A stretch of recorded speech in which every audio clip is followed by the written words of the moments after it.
Isabelle Satig, vous êtes associée à Espace Dirigeant et vous animez de nombreuses conférences dans des grandes écoles sur le sujet de dynamiser sa recherche d'emploi grâce au réseau. Alors, déjà première chose, c'est quoi la démarche réseau ?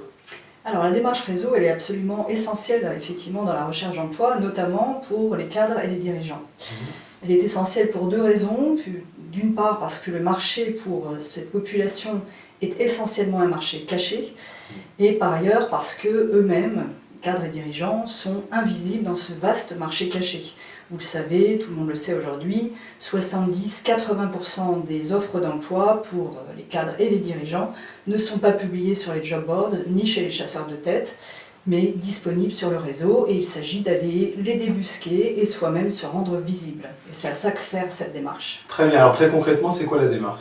La démarche, elle consiste à identifier un certain nombre de personnes que vous connaissez, aller les rencontrer en leur demandant des informations sur le marché, des conseils sur votre démarche et pour finir, des contacts.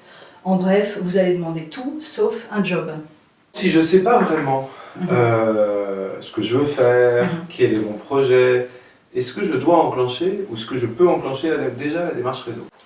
Votre interlocuteur dans un entretien réseau n'est pas là pour vous aider à valider ce que vous allez faire demain. Vous allez lui faire perdre du temps, vous laisserez une impression de quelqu'un qui n'est pas sûr de ce qu'il veut.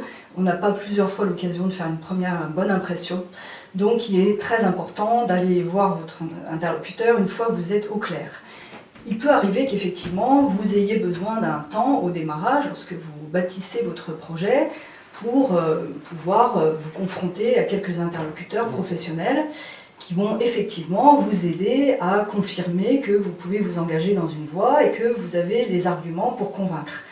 Vous réserverez quelques personnes très restreintes, celles qui n'ont pas un enjeu majeur pour votre recrutement de demain, avec qui vous pouvez effectivement vous permettre cette démarche qui s'appellera plutôt une démarche de validation de projet et qui ne sera pas vraiment une démarche réseau. Très bien. Et puis sinon, il y a des professionnels sur le sujet qui peuvent aider sur la définition du projet. Voilà.